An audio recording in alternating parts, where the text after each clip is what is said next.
Would you like to work closer to home, save money on gas, and be rewarded for your hard work and attendance? Then Bellisio Foods is looking for you. That's right, Bellisio Foods is now hiring for multiple positions and shifts with great employee benefits, an on-site health clinic, competitive wages, and advancement opportunities. Bellisio Foods is a company that truly values their employees. Apply online at belisiofoods.com/careers. At Vinton County National Bank, we believe in supporting the areas where we live and work. Now, we'd like to honor those who also serve our communities. Our new Community Champions account is especially for first responders, veterans, active military, and anyone employed in the fields of healthcare or education. This account offers rewards, discounts, and other benefits to those who give so much to others. Vinton County National Bank, rewarding those who serve.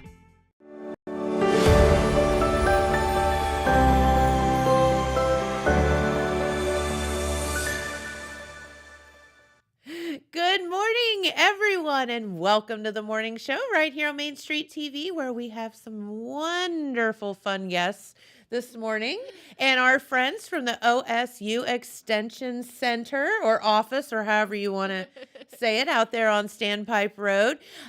So welcome. We're going to do some fun stuff today. Yes. You're telling me we're going to do fun stuff.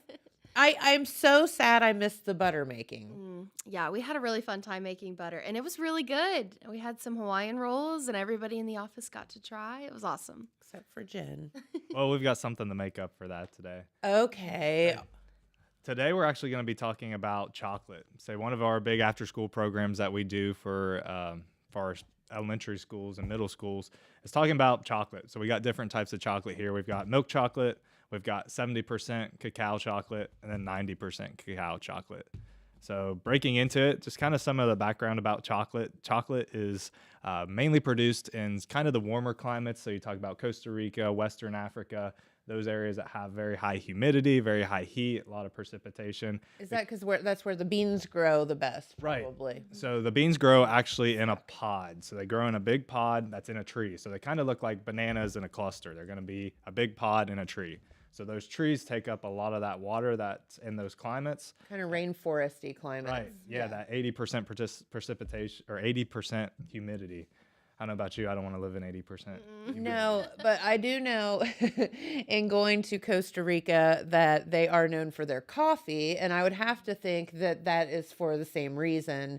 You mentioned Costa Rica, and it's I would assume that coffee grows well there as well. Right. Yeah, and a similar type of concept. Yeah. But Western Africa is the biggest producer of our cacao trees. Who knew? I don't know if it's the English language, if cacao or cocoa is the same word, but cacao is what they pronounce it there in Africa. So what they do is they get those pods and they take them off the tree by hitting them either with a long pole, with a machete, depending on how high it is in the tree. They take it and then they crack it open. So once they crack it open, they have those beans in there, which they separate the beans. There's kind of like a liquidy. So whenever you think of a coconut.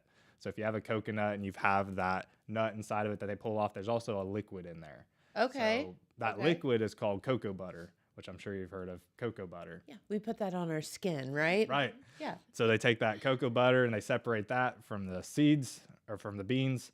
And then once they do that, they go ahead and collect them all, and then they start the fermentation process. Wait, so back up a minute. So cocoa butter is like the coconut milk of like where we get chocolate from? Kind of, yeah. How did I not know that all my life? This is so cool. Yeah, I just learned that too.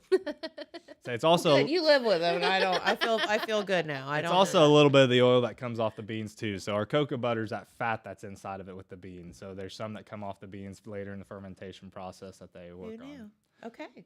So from there, from the fermentation process, that takes, a couple of days, couple of weeks, depending on how long they want it to set. They dry them out, and then they crack those beans open. So when you crack open the beans, they have inside those, kind of like a Russian China doll. You have your pod, you've got your bean, and then inside you have like a chocolate nib. And from that chocolate nib's where they collect it, and they crush them down, and they go through that whole process, and eventually you get chocolate. Well, okay. So This is like one of those things where, you talk to people and they're like, steaks come from the grocery store. So, and being in agriculture, you understand that. And so here I am. I don't know. Chocolate comes from the grocery store. I never thought anything about it. Mm-hmm. How fun. And what a fun project to do with the kids because number one, they're eating chocolate. Yeah. You give them chocolate, but so it's a learning thing. This is so great. Yeah. So that farm to table aspect, we talk about it all the time in some of our 4-H livestock projects. We talk about it in crop production, but I think a lot of the times kids see their Halloween candy that they get in their buckets or whatever, and they don't realize that this is an agricultural product. And so we like to bring this into the classrooms and share that farm to table experience of where does your food really come from and what's in it. That is so smart. Yep. So it's a fun little experiment that we get to do with them and kind of teach them a little bit more about what they're eating, the healthy living aspects of it. So our 4-H's, the fourth H is health. So we talk about the health components of our different types of chocolate.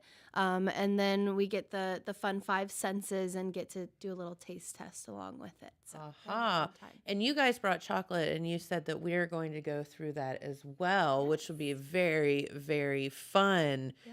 So, I guess I just never thought about where chocolate comes from. Yep. So Josh usually gives the kind of background, where does chocolate come from? How is chocolate made? What kind of agricultural product is chocolate? We might pull up a picture for them to see the tree or the pod and kind of break it down for them so they get that visual. I know we should have given you guys one. I didn't even think about it. And then I called a cacao tree. Cacao tree says Okay. COCOA. Yeah. So we'll see if he can pull one up. So we'll pull that up for the kids and kind of put it on their whiteboard or whatever it is, and show them, this is where it's at. So here's West Africa, where's West Africa in the world? And then here's the tree and here's the pod, and kind of break that down for them so they get that visual. I'm a visual learner. Yeah. And so some kids think the same as me, so they like to see it and really break that down. So then we talk about 4-H, of course, and what is 4-H and how to get involved and all that fun stuff, which we can talk about in a bit. And then I talk about health and healthy living. So we look at the back of our chocolate bars and kind of read the nutrition facts on the back of that chocolate bar. Oh, there's our tree there.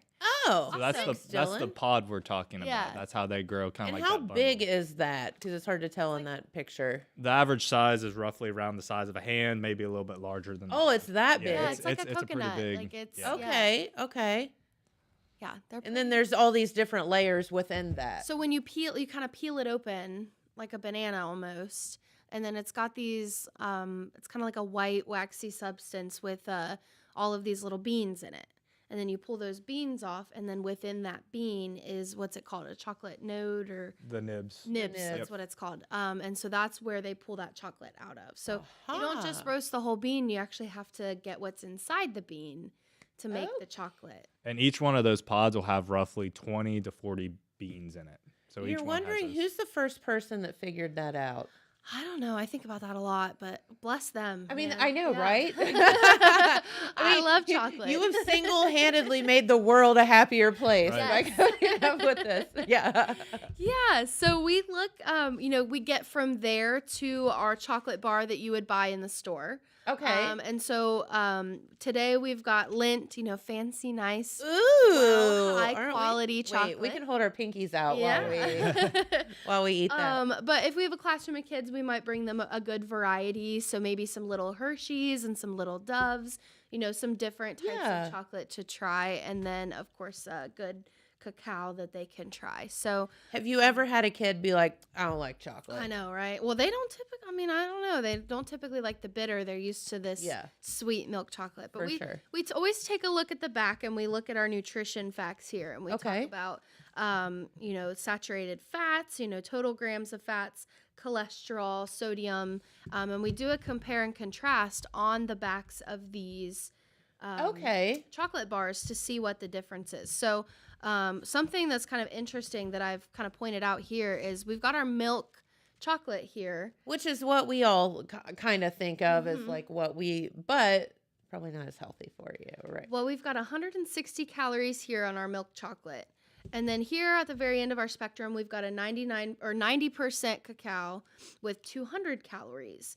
So there's more calories. Yeah. And so we kind of do those comparisons of, what are our saturated fats here? So one, we've got 9 grams of total fat, the other 16 grams.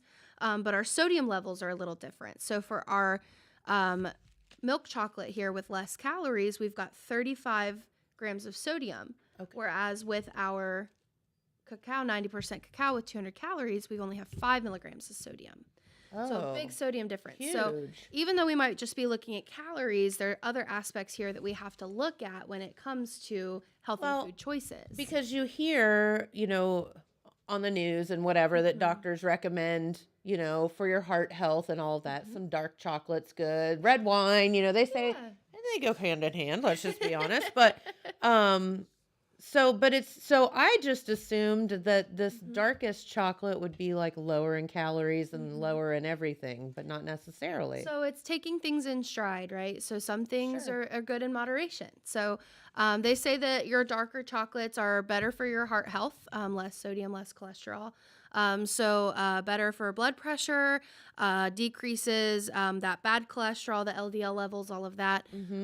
We talk about blood clots. We talk about blood flow and all of those things. And so heart healthy chocolates are probably those better choices for you rather than something with lots of sodium or carbohydrates. So, so let me ask you a quick quiz question. Okay. Quick quiz question. So what does a 70% mean?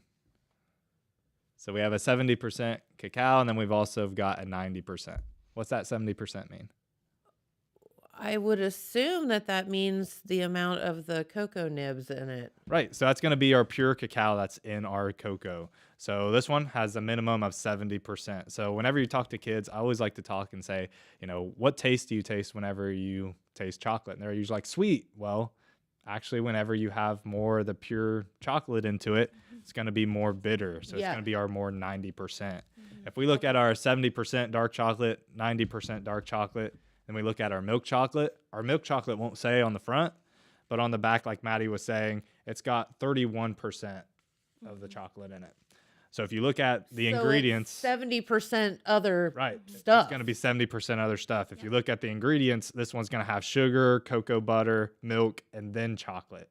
So all those outnumber the amount of chocolate that's in it. Whereas if you look at the ingredients in our 70%, anything that's above 50%, your first ingredient is going to be chocolate. It's going to be pure chocolate. Something we teach in 4-H to a lot of our livestock kids and our food and nutrition kids is reading food labels.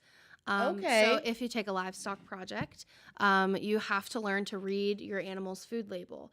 And even the same as we should read our food labels. And even with our food and nutrition kids, as they're reading their food labels, those first ingredient listed, that is your main ingredient. So whenever you're reading a food label, that very first ingredient is going to be the ingredient that there's more of in that product. So Which here is why you hear on like the dog food commercials, like Blue and all of those, where they're like the first ingredient is X. So here on our 90% and even our 70% here too, our first ingredient is chocolate, and then cocoa butter, cocoa powder, and then sugar. Here with our milk chocolate, our first ingredient is, can you guess? Sugar. So we've got 24% sugar here in this chocolate bar. No wonder we like it. In this chocolate bar, 90%, we've got 4% sugar. So that's a big difference. Huge difference. 20 less percent. So we talk about that. And then the next ingredient on this one is cocoa butter, milk, and then chocolate. So definitely a big difference in the composition between these two chocolate bars. So we talk about reading food labels and understanding our food and what makes it up, making those healthy food choices. It's still so interesting to me that there's more calories and whatnot in the darker chocolate because you would think that it would be better for you. And sometimes, calories aren't all that bad, right? So these might be good calories in these chocolate bars that are better for your body and provide you more energy. Okay. Whereas these calories in this chocolate bar might not be as many good. Well, they're coming from sugar, and that's not good for you. So we talk about those healthy food choices at a little lower of a level, for those second, third grade kids, kind of depending on what age group we're working with. But it kind of gets that point across of sometimes making those healthy choices can just be as simple as picking a different chocolate bar on the rack. And so we kind of go through all of that, and then we get to go to our worksheet with our 5 senses. And so we talk about the 5 senses, and we can do a little activity. You know, we cover up our eyes and we listen to what, hit my mic, what we hear around us. And then we have to plug our ears and kind of see what's around us. And we feel our desks and kind of feel what's on our desks. And so we go through all of our 5 senses and we talk about them and what they are and why we need them as humans. And maybe sometimes we might talk about, you know, an animal that has a really great sense. So dogs have a really, really great sense of smell. And, very good, yeah. you know, turkeys, if you didn't know, have a really, really great sense of hearing. They can hear like every little thing. And so if you're that would get annoying. If you're turkey hunting, you have to be really quiet because they hear everything, but they're not very good at seeing. So we talk about our 5 senses and then how that also might help us make choices about the food that we eat. So Josh, you want to talk a little bit about your worksheet? Yeah, so we've got a worksheet here that we usually hand out for the kids, kind of just to make them start thinking about using their senses. So the first one that we use is we're talking about sight. Whenever we look at chocolate, from the scale, we're looking at lower being 0, looking at the 10 being good quality chocolate. Our lower quality is going to have kind of bubbles in the chocolate. So you're going to see like little bubbles on the side, or you're going to see some discoloration, that being any type of white, gray in the chocolate, seeing those impurities in those chocolates. Okay. And then from there, we go and talk about the smell. So we'll make them smell it and whether the chocolate has an earthy smell, usually being more bitter, more earth type smells. Whether it's being sweet, like our milk chocolate, whether it being fruity, some chocolates infused with fruit. So trying to be able to establish those citrus smells, depending on the chocolate, or if they smell something else, just giving them that option of what do you actually smell? Do you smell a specific smell in there? I feel like we could do this with beer too, but not with 2nd and 3rd graders. Probably not. Yeah. And then we move. Okay, kids, today. And then we move on to our 3rd one, which is sound. So sound's going to be how loud it is whenever you take a bite into it. So if you bite into it and it's just a low sound, like a little clunk, or if you break it and it's just a little clunk, it's kind of going to be on the lower end of the quality. Whereas if you bite into it, it's a crisp snap, kind of like you're biting into an apple, that crisp snap, that's going to be more of a higher quality chocolate. Gotcha. Looking at texture, we talk about, now this is where they start to take a bite. They've got it in their mouth, and how fast does it melt in your mouth? Does it melt really quick? Does it not melt? Following that along on that spectrum. Then also taste. So taste is always subjective. Some people like more sweet. Some people like a bitter taste. But then them ranking it on where they usually say it on a sweet scale. Gotcha. And then at the end, we just have them do an overall grade because a lot of these kids, a lot of them only really had milk chocolate. So once you expose them to our dark chocolate, sometimes they like it more. So I know when I was growing up, I usually always ate milk chocolate. It's all I ate. Then I got introduced to dark chocolate, and I loved it. Really? Even as a kid? Even as a kid, yeah. I kind of just grew into it, and I just enjoyed eating dark chocolate more. Awesome. So then that kind of introduces the conversation about our taste buds. Okay. How all of our taste buds are different, and how I really love sour candy. I love sour candy. And so Josh really likes such a beer conversation too. I mean, literally these two go so hand in hand, strangely And so enough. Josh loves sweet things. And so I like sour candy. He likes sweet things. And so that we talk about our taste buds and how everybody is kind of different, and that's okay. And so some people like different foods. Some people like spicy things. Yeah. Some people don't. I don't like spicy things. And so we kind of talk about that and how everybody has different preferences. Sure. And so when you go into a grocery store, there are hundreds of different chocolate bars that you can choose from. And so on Halloween, you get your little candy bucket full of all different types of candy because everybody can have their preference nowadays, you know, in our grocery stores. And That's true. Let's go ahead and try our chocolate. So we're going to start with milk chocolate, right? Yep. So I've got milk chocolate here. We're going to unwrap it for you, and then I'll let you break off a piece. Okay. Try it. I should have brought my strips in to see if you guys are super tasters. Have you done that? Oh, no, I haven't done that. I remember you talking about it one time. I would say I'm not because I can't tell the difference between Coke and Pepsi. They all taste the same to me. RC, Coke, Pepsi, all the same. It looks like there's like one broken already. Oh, yeah. There we go. You can just have that. Okay. So the first thing we're going to do as we make the kids wait, we teach them patience. So the first thing they're going to do is they're going to look at the chocolate. So they take it and they look at the chocolate. Okay. So tell me if you see anything in here. That's a big old piece right there. I know. It was kind of So you're looking at the side. You see any bubbles into it? So they're going to look I at definitely do. Yeah, there's a little bit of bubbles in here. And then I wish we could show it to you guys. It's really tiny to see. yeah. And then you see those little white specks. Yes. So those are going to be your impurities. They're not bad, but there are some impurities in there. Right. If you look at it, you can kind of see it still being glossy, because glossy is kind of what we want. We want really glossy. But if you look at it, get the light on at the right angle, you can see the oil on the top. So you can see your fingerprint? Yeah, for sure. So on this scale, what would you rate it as? Because all, like I said, it's all subjective. You know, the more you know about it, the more you can probably pinpoint and argue it.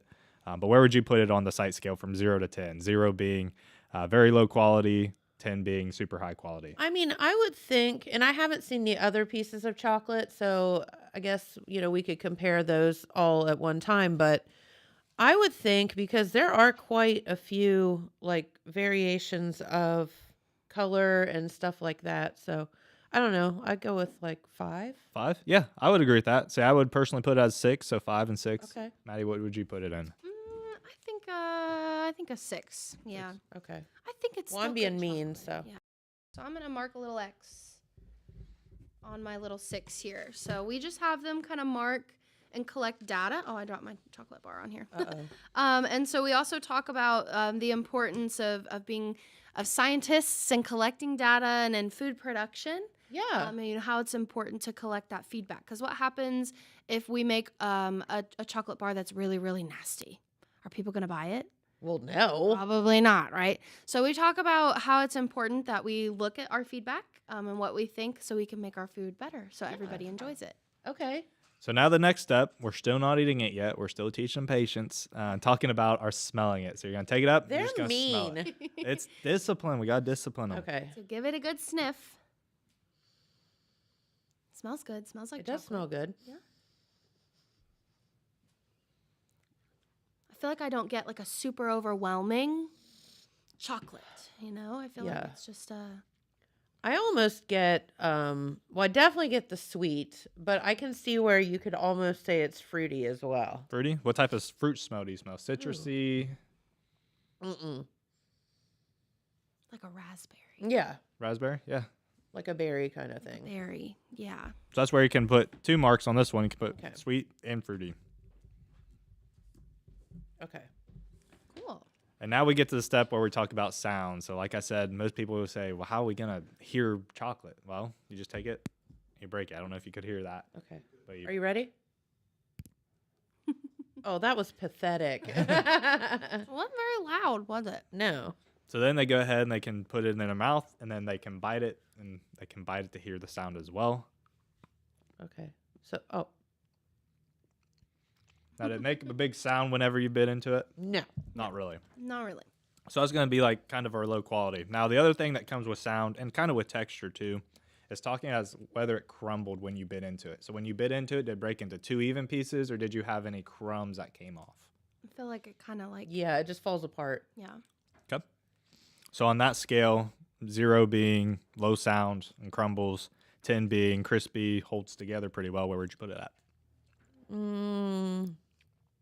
So 0 is low sound, and then on up. I'd give it Let's say like 3 or 4, I was probably. going to give it a 2. Okay. I'll Solid go Solid 3. 3. Solid 3. 3. Okay. All right, so last couple things we're going to do is we're going to talk about texture. So we want to make sure that they didn't eat the whole thing. So now they put in the other piece to feel how fast it melts in their mouth. Like super fast. Mm-hmm. Yeah. It almost instantly starts melting. Like it just dissolves. Yep. So 0 being not melting, 10 being melts really easy. I'm going to go with an 8. 8, that's a good one. Yep. And now we're talking about taste. So I want to sit back. What do you taste? Does it taste really sweet, bitter? Do you taste that fruit that you smelled? Not as much as the smell. Not as much smell. I think that it's super sweet. Super sweet. So, I don't know. 8. 8. I'm going with an 8. Perfect. So in our last one that we usually do with the kids is just this one's for fun. What would you overall grade this? If you were to buy it again, you were going to tell people 1 out of 10. What was your overall opinion on this chocolate? What would you put it as?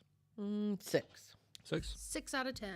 See, mine personally, I would probably put this at an 8, but I kind of like sweet things as well. Yeah, I think it's good. I like it. I don't hate it. Yeah. So you can flip over, and we got the same form on the back. And we're gonna again, go you're ahead. like, am I making s'mores out of this and want it to be cheesy, or am I like looking for? It depends, I think, on what you're. Yeah, that would be what a you're good looking s'more for. chocolate. Yeah, for sure. That would be a good s'more chocolate. Hey, Dylan, would you go get some paper towels? Yeah, kind of melts in your fingers. It does. Yeah. Like I've got like a wet wipe. Yeah. or Go ahead and something. break off a Yeah, piece something. for you. Yeah. Well, here, get you another piece of.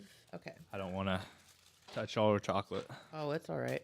Oh, It's a big old piece. well. Oh yeah, they are big pieces, aren't they? Well, they're little pieces, but they don't break. Oh, those. No, they're big Yeah, pieces. They're big pieces. I'm like, I was thinking I was just. Oh, thank you, Dylan. Break that one in too. Much appreciated.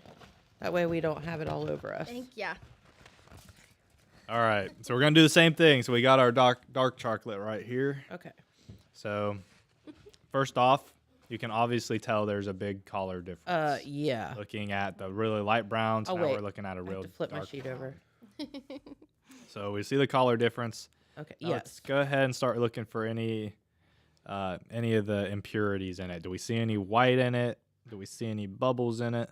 Maybe just like a teeny bit. Yeah, just a little. I see a couple bubbles in mine. Not a whole lot. barely. And I see that like kind of the fingerprint situation. Tiny Yep. little white Yeah. right there. Yep. Same. Yep. Like my corner here is white. So what would we rank this one as for our site? What did we rank the last one as? 6? 6. Oh, I would do much better than. So probably like an 8. Yeah, that's what I'm thinking. Okay.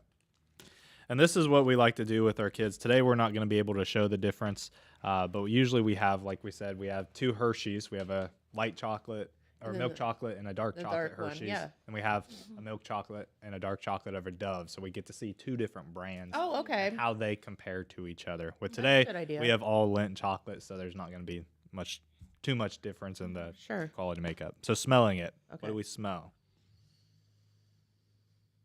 I definitely smell fruit.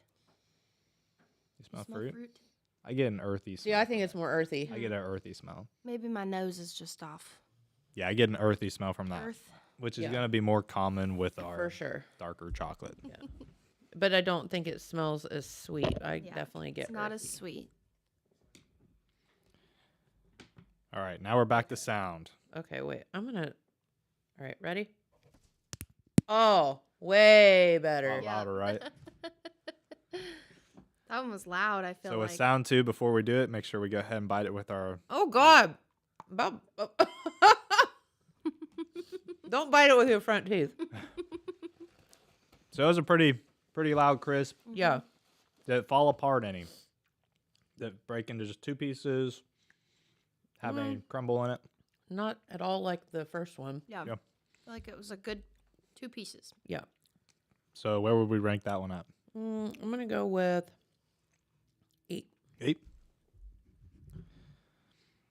So texture. I'm going to do it again. Pick up your other little piece and just see how long it takes to melt in your mouth. It's so snappy. A lot longer. Mm-hmm. Mine still hasn't even started melting No. yet, has it? Like you got to bite into it to get it to. Mm-hmm. Yeah. So melting, it's going to be on our lower end. What'd you put it as? 2. 2? And then sweetness. Is it any sweet? No.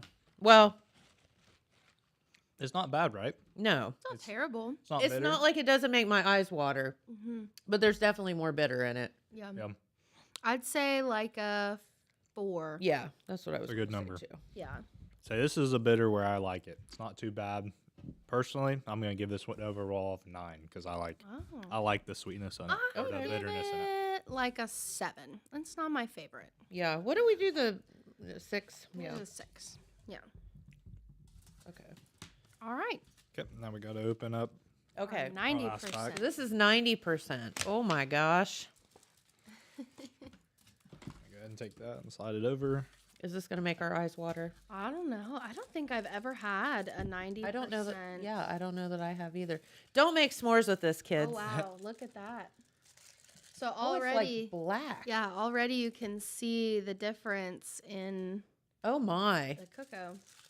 So you got the camera right there, Maddie, if you want to point at the camera. Oh. There's no way to get the one. I don't know if you can see this, but it's like. It's very dark. Yeah. Really so dark. See Well, and I don't know if between you the can two of see. them. Yeah. Yeah. Yeah, you can. Oh, yeah. yeah. That's And then, then here. this is the darkest, and that's the milk. there's So a yeah, big you can difference. definitely see how dark this one is. So the first thing we're going to do again is make sure we Okay. crack it just a little bit just to see if you see any impurities, any bubbles into it. Mm-mm. I don't see any color changes. I see like a Don't- singular bubble. One Yeah. bubble. I'd knock it down just a little bit just because there's a little tiny bubbles, but not many. There's no color difference. I don't see. Yeah, I don't see. Of course, I can't see because I'm old. Yeah, I only see one bubble in mine. I don't see anything. It's pretty glossy on the top. Yeah, it's very glossy. Personally, since we've already did our front and back, I'd give that one a 9. Yeah, Yep. for sure. So we move on to smell. Smell it. Oh, wait. Okay. Yeah, this one is definitely different. It's kind of like a lighter smell, isn't it? Can't really get a whole lot out of it. Okay, so that is true. Like I'm at the middle one here. Smells way more than this one Right. does. Yeah, this one doesn't have much of a smell. But still more earthy. Yeah, this one I would put as earthy. All right, are we ready for our sound? Right. Definitely. About the same as the other one, right? Yeah. So about the same, putting it back at an 8 scale. Now let's see how long this one takes for it to melt in our mouth. Okay, so now we're gonna eat this sucker. Whew, is it gonna be bitter? man. It's not melting. Mm-mm. This one's not too bad. It's melting a little bit now. Yeah. It's melting really slow. So it'll be a very. Oh Yeah. no, I don't like it. What don't you like about it? Number one, it tastes like wax, and it's so dry. Like it makes my mouth dry. Yeah, I don't like it either. Where do you taste it at? Do you taste it on the side of your tongue, the front of your tongue, Back. back tongue? Oh, I don't like it at all. Well, this is the healthiest kind for you. Yeah. That's why I don't like it. No, it tastes like nothing. And then at the very end, it makes my tongue dry, and then Yes. it is really bitter. Yeah. Yeah. So this is going to be our top scale. So this is one where we can work it up. We have our Oh 33%. God! We have our So bad. 75% that still has some sweetness in it, and then we get all the way up to 90. And this really shows the difference in how the cacao. Why cacao would butter- anyone pay good money for that? So it really shows how bitter chocolate really is. It's just the chocolate we get is not pure chocolate. It's filled with sugar. It's filled with milk. Why it's does filled it with make cocoa my butter. mouth so dry? I Is it- don't- are you yeah. the same? I need like a glass of Yes. water. Oh, I could eat that whole bar. I like it. Really? Oh yeah. You're weird. Yeah. I know. So no, I now did you not. need another piece of milk chocolate to kind of cleanse the palate, I think. Yeah. Do you got one? Yep, I do. So, it is interesting though how different they all are. Mm-hmm. I thought that I was really gonna like that, and I really don't. Yeah. The middle one is not that bad. I like the middle one's my Yeah. favorite. Yeah.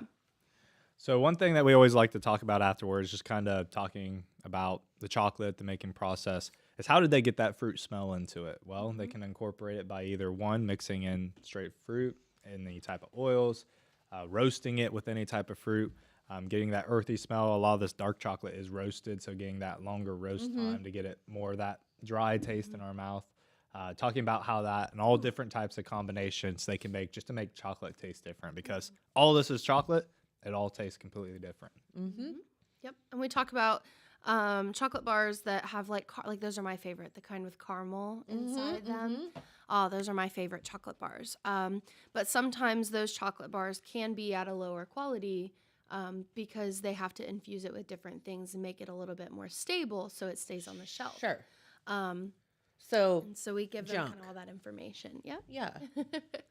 That makes total sense. So now they have a written report of what chocolate they liked, why they liked it, and then they can go to the store and say, hey, I like dark chocolate better instead of getting this milk chocolate. I want this dark chocolate, and it's healthier for them. Or they just may like milk chocolate. Maybe they just keep like going to Halloween, getting all the milk chocolate they can. Yeah. So. And I mean, again, let's just be honest. As you said, our taste buds do evolve over time. You know, you get a lot of kids that are like, I don't like vegetables as we grow up. I feel like, except for Dylan, who will not eat a vegetable. I still can't. They're just disgusting to me. I just can't do it. It don't work. I feel sick. He will not eat a vegetable. Oh, Do you like garlic? No. Well, that's hopeless. I'm very green. plain. We've I just want like meat and cheese. Not a single vegetable. Like not a carrot. He'll eat a potato, right? I'd be potatoes, yeah. Oh my goodness. See, vegetables I feel like are my favorite thing. Yeah. That's like my I favorite don't see part how of that's the meal. possible. Like a side? I'm a side girly. Yeah. I like sides. Yeah. Yeah. I like burgers.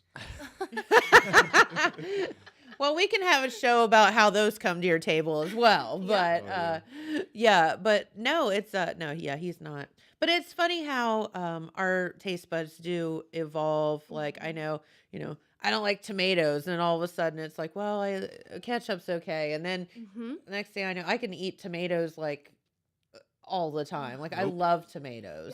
Yeah. But I can remember being a kid and being like, ooh, I don't really like this. So oftentimes when we bring activities like this into the schools, maybe in September around Apple Festival time, I'll come in and we'll do apples. Oh, that's a great idea. I do apple tasting with the kids, and so we'll bring in different varieties of apples, red apple, yellow apple, green apple. And half the time we do a survey, and we talk about collecting data and being scientists and all of that and how that's important. And so with the apples, a lot of the kids have never even tried a yellow apple or a green apple. I have really found that a lot of them just think that they like red apples because that's the only apple they've ever had. Yeah. And so we cut them up, and they each get to try each different apple. And then by the end of the activity, a lot of them, their favorite apple is yellow or green. Yeah. And so we talk about that too, kind of the same concept of, what's the differences, what within sight, the different colors, but also sometimes I find that yellow apples are a little more soft. Soft, yeah. And different we talk textures. Yeah, we talk about what happens when they turn brown, when you cut an apple with the oxygen and everything. And we talk about smell, do they smell different? When you bite into them, do they sound different? Are they different textures? Do they taste different? Yellow apple or green apples can be very sour and crisp. I feel like. Yeah, for sure. And so we kind of do the same thing in September with the apples. So maybe around that time we can bring our apples in. Yeah, that would be great and fun. But I always talk to the kids about 4-H when I visit classrooms, and with activities like this, specifically our food nutrition projects. So sure. If they were excited or found a passion when reading this food label, or kind of talking about some of these different things in food, or learning about how our food comes to our tables. Yeah. I talk to them about food nutrition projects and how they can join 4-H and be a part of our programs. Which is so good because, again, and this is what is so wonderful about 4-H, is you don't have to live on a farm to be in 4-H. And I think that is more so today than it ever has been, but it was always kind of a misconception that you have to take a cow to the fair. Yes. Like, no, there's all kinds of different projects. We have over 200 4-H projects in 4-H, and I don't think that there are 200 different farm animals. So, no. Yeah. So, anything that you can think of, we have in 4-H that your child can explore. So we have a plethora of food nutrition projects that lead kids through activities just like this, and have them look at food labels and farm to table aspects of where food comes from. The food pyramid, or My Plate, is what we have now. Okay. And so looking at portions and what, should we be eating a lot of chocolate, or should we be eating a lot of protein, or should we be eating a lot of carbohydrates or sodium, or, things like that. So everything in moderation. Here's the deal, kids. If it tastes good, it's bad for you. No, I'm just kidding. So just kidding. We always talk about 4-H and getting involved, and I usually pass out a flyer. So I brought a flyer with me today. To promote 4-H and just talk about it a little bit. So if you're interested in getting your kid involved in 4-H programs and doing stuff like this, you can enroll in 4-H by April 1st and join a club. If you have questions about how to get involved or what club to join, you can call me or email me at the office, and I can get you connected with somebody. Usually what I do in the classrooms is I say, does anybody know what 4-H is? And usually kids raise their hand and they're like, oh, I'm in 4-H. I'm in 4-H. Yeah. And so I always tell the other kids in the room to go and talk to that kid that says they're in 4-H and ask them what club they're in and how you can get involved. And so that's usually a really fun way to keep those kids connected to the program. So. Well, and I think, and I've blabbed about this so much here on the show, but I literally cannot stress how awesome 4-H is. Like, it is, there are so many aspects of it that are good. I can't think of one bad thing. It's all good. And from, the camaraderie, from the learning to fail and succeed, and friends you make, and of course the knowledge that you gain, the responsibility that you gain. All of the stuff is just shapes you into a great adult. Yes, absolutely. So like I said, I wanted to plug 4-H and getting involved. And I also brought a flyer today for my 4-H open house, which is happening in March. And you killed it last year. It was awesome. So there's our flyer up on the screen. Last year we had our first spring project fair and open house. And we killed it. We had probably 300 people walk through the doors. I couldn't believe when you told me. I was like, what? And you know what? Friends, I would love to double that. I want 600 people to walk through my doors this year. Let's do it. It was a really great event, and I think anybody that you can talk to about it loved it. We, of course, had animals there that the kids could interact with. But we also set up stations all around the 4-H building at the fairgrounds of every project that you can take. And so we had every project book there that the kids could physically look through. We had teens and kids and adults there to walk kids through their 4-H experience and answer questions. We had snow cones and popcorn and prizes. Hello. Nothing bad about any of that. It was really awesome. And so we're going to do that again this year and make it better. And so I'm really excited. Thanks to the Jackson County Community Fund, they were able to sponsor that event again for us this year. That's awesome. And so we're really excited to have some cool prizes this year and offer just a really great experience for folks. So if you're thinking about 4-H or just generally want more information, come to the open house. We'll have people there to talk to you. We'll have clubs there that are seeking new members. So come out and just kind of have a fun day. My brother and his wife, they bring their 2 kids, and they're not even quite old enough yet to be Clover Buds, which is our youngest kiddos in 4-H. But they still come out just to see everything and have fun and pet the animals and get a snow cone. So I really encourage you guys to come out and visit the open house. It's definitely one of our biggest events of the year, and just kind of come out and see what 4-H is about. So. Yeah, absolutely. And if you're, I can remember when I first joined 4-H being like intimidated almost because, you're a little kid. And we didn't have Clover Buds back then. Yeah. This was a few years ago. But at 9, you're like, oh, I don't know anyone and whatever. But that quickly changed. Yes. And yeah. Then, here I am at like 19, still in 4-H. They had to kick me out finally because I didn't want to leave because it was a great time. And I've said this before and I'll say it again. The Jackson County 4-H program has the opportunity to be one of the best programs in the state. We really do. And we have so much room for growth and opportunity. We have some clubs that really could use some new members, and we have so much room to expand and grow and add in new kids and new programs. So we are not overcrowded in the slightest in our program. Which is wonderful. If you're interested in joining or getting your kiddo involved again, come to the open house, reach out to me. We usually put our contact information up at the end. My email is allman.68@osu.edu. Or you can call the Extension Office and we'll get you connected. But I'll let Josh talk about some of the stuff that he's got going on too, because he's got some really neat stuff coming up as well. Yeah, and just one more thing. I will say you have the chance to experience things that you would never have the chance to experience otherwise. And I think that's really cool. Yes, yeah. Too. So Josh has got some really neat stuff coming up too. And I always love to plug Josh because we haven't had an ag agent in so long. We have not. And so I really, really, really love bringing Josh in on 4-H programs. But Josh is he's not just 4-H. Josh does so much more than 4-H. He, with our youth livestock programs and stuff. So last night he put on a really great session for our families interested in taking carcass animals to the fair. Okay. And just has some really awesome programs coming up to offer to our community. And so I really want to give him the space to showcase what he's got going on and what he brings to our community, because it's really great stuff. Absolutely. Yeah, so some things that we have upcoming for our program, like we said, Jackson County hasn't really seen too many adult education programs through agriculture. So our Farmers Club is going to be the second Monday of February. I think that's February 19th. We have local agricultural lending. It's going to be a panel discussion with OVB. It's going to have Vinton County National Bank. It's going to have Atomic Credit there. We've got some representatives from each location coming, and they're going to do panel discussion. So if you have any questions about agricultural lending or lending in general, the Farmers Club is open to anybody in Jackson County. So you don't even have to be a farmer to participate in this program. It's free. We do have a meal at 6:30.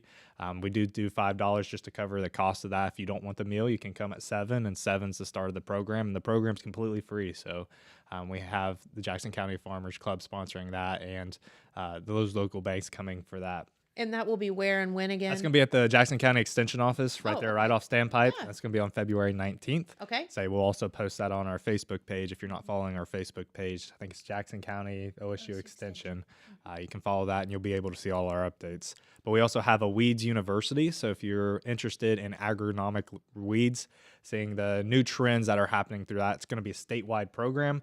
We're hosting a location here in Jackson County where participants can come and see kind of what the updates are on weeds. We have a new weed called water hemp that's kind of taking over the state. Wait, stop, back up. What? So this is agronomic weeds. So any weeds that's in the fields whenever we're getting ready to plant. So are you talking about weeds that are bad or good? Bad. Okay. Bad weeds that we want to get rid of. So okay, and I would have to assume that there's new stuff coming all the time, which is why you're having this program, and then how to get rid of them or to Right. So that's what this one will be covering the weed called water hemp. Water hemp telling you the herbicide treatments that you can use to prevent it, and also scouting to look for it. So also looking at we have water hemp. Water hemp. Yep. Is there anything good about water hemp? Nothing good as we know of yet. Okay. And then, you know what? If we want to make a fortune, we should come up with something to do with water hemp. Yeah. I'll let you think about that. Okay. But I think the Weeds University class will be really good because there are so many plants that grow in fields and things like that livestock or horses and stuff cannot eat. It's poisonous. So that class kind of covers some of those basics on how to rid your fields of things like that to keep your livestock safe. And I think it's funny, if you look at your horse field, for example, because horses are a little prissier than other livestock. But, you're looking out there, you're like, look at all this beautiful grass. Why are they in this spot? And it's bald and they haven't eaten any of this stuff. Well, they're telling you something. Yeah. Your field sucks. Or this is just way yummier than this, but you'd think they would just eat it all evenly, and they do not. Right. At all. And then we also have a cow-calf school that's going on in Gallia County, actually, so just right across the border there in Bidwell. Okay. That's a program that you can reach out to the Gallia County Ag and Natural Resource Educator. I'll be there as well, but kind of looking at a cow-calf operation, kind of some ways you can improve profits on that type of operation. We also have a hunter's education course coming to the Extension Office. It's going to be completely free. We did this for the first time in the fall, and we had over 50 kids and participants show up, so it was really awesome. Wow. So they go and they walk away with their hunter safety card. For that program, it's going to be March 9th. There's a Facebook group out there going along to sign up for it, but it's going to be March 9th. That's a Saturday. It's there at the Extension Office from 9 a.m. to 5 p.m. Awesome. So they'll get their card for that. And then the last thing I have is a Quickens workshop in March. So if anybody's familiar with the Quickens software, but it's an accounting software to keep you up to date, we're going to be hosting that in Jackson County. We're going to be able to have a whole workshop where we'll have computers for participants to be a part of. So that does have a cost of, I think it's $65, but that provides 2 people from a same family. So whether you live on a farm, it's going to be geared more towards a farm family, focusing on personal and farm finances, how to keep that. But I'm sure it's probably going to be you can translate it to any type of family operation. So we're going to have that there at the Extension Office as well. So lots of good stuff coming. I'd say so. Yeah. And if you've... Do you guys sleep? No. No. With the grad school and everything we do, no. Yeah, no. It's all right. You can sleep later. But yeah. So you two are in college still? Yeah. We graduated with our undergraduate. Now we're in graduate up at Ohio State. Oh, okay, yeah. Sorry. Now I feel a little less alone. I'm also still in college. Yeah. We're It's grad a struggle. students. Yep. Yes. Yeah, I just finished a paper on a drive up here. I just did the voice chat thing. I was just like writing the paper with my voice and driving. I need to learn to do I need to do that. Yeah. And then I used the Pages app and just airdropped it to my Mac and then edited a little bit and sent it in. I love that. See, I'm concerned with that because I don't think it'll understand me. I start talking too fast and I get going real quick and it won't understand what I say and it just won't. Well, I'm just going to tell you when I was in college that didn't exist. So, Well, it's a nice thing, Jen. I love that. yeah, you also have that chat GP whatever that you can cheat. No, I don't do that. Okay. But yeah, so between grad school and everything like that, we're a little busy, but we love offering some of these programs to It's our wonderful. And, between reaching youth in schools and then out of school and reaching families, a lot of our farmers aren't full-time farmers. They work full-time jobs and then farm after hours. Yes. And so figuring out when to best reach them. So we want to do that. Josh has put out a needs assessment for the community to respond to him is like, what are the needs? What do you guys want to see from Extension? What kind of programs do you want from us? We're open to hearing from you. And so we're hoping that bringing some of these programs to the community is what the community wants and needs. And we just hope that they support us back. So. Well, no, and I think it's just adding this whole new layer of excitement and education to our community that already, knows quite a bit, but there's always more to learn, and there's also things to keep up with, and like the weed thing, that's really interesting. Yep. How to not let something take over your property. Yeah. What are some of the because weren't there like weeds that people used to use as like natural fences, but now they've just kind of like over and stuff like that? I don't know anything specific. I know a lot of our farms, they work with a farm service agency, do some of their equip programs where they kind of have that border, whether it's a fence, working through those programs. I'm not for sure on that. I'd have to, yeah. Because it makes sense to have a natural border if you can, but it also makes sense that it would completely take over as well if you didn't control it. So, yeah. I get it. Something with some spikies in it so the livestock doesn't go through it. Yeah, there you go. Yeah. But, well, cool. This has been so fun, you guys. And now I know what kind of chocolate I like the best. Yeah. Thank you for having us. Of course. Yeah, thank you. We next time we come on, we'll have to bring another tasty treat. It's 2 months in a row we've brought something tasty to eat. So yeah, well, and I'm really sad I missed the butter thing. So while you're here and we have a couple of minutes left, you brought in something to make butter. So can you go through that process with me just because I wasn't here? Yeah. So we brought in just the little, what are they, like pint or quart? Mason jars, little mason jars. Yeah. So the little tiny ones, and you just get heavy whipping cream. That's all you need. A little jar and heavy whipping cream. You fill the jar up about halfway, and then you shake. And so we probably shook like a workout too. Yes. Yeah. So we shook for probably 10 to 15 minutes. And then your butter kind of starts to form. So you see it kind of turning into this whippy, kind of creamy, what I like to call Texas Roadhouse butter, like that whipped cream kind of butter. But if you keep shaking, it'll start to turn to that yellow, harder butter consistency that we know of.